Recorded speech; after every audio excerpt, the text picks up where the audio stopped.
So guys, mag-explore tayo sa Port Everest Titanium while waiting sa PMS ng sasakyan natin. So yan din pala, almost same sila ng Ford Raptor, same function. Ang hindi ko lang alam yung mga features niya, kung ano yung bago meron dito na wala doon, or doon na wala dito na function.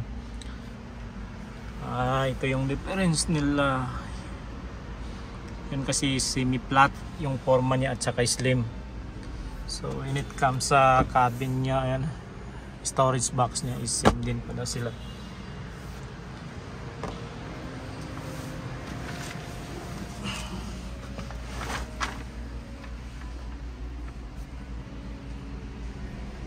Sa manibela niya is almost same din, walang pagkakaiba, at saka yung 12 inches na monitor niya.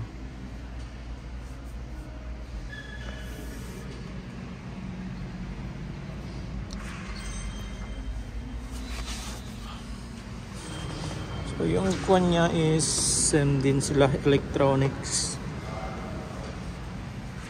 So no difference, the same sila ng Ford Raptor.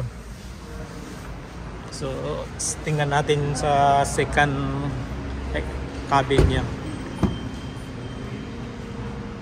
So ganun pa rin sa Ford Raptor.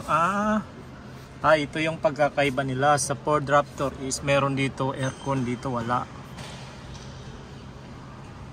Ewan ko lang kung may fan ba ito o wala. At saka may charger, phone charger, at saka 230 volts. Ibig sabihin pwede ka dito mag-plug in ng mga laptop.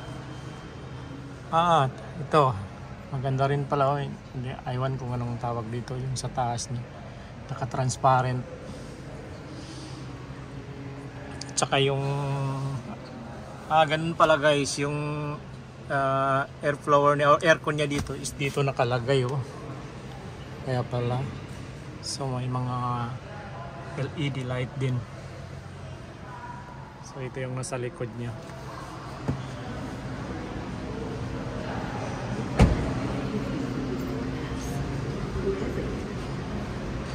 Maka LED light din siya.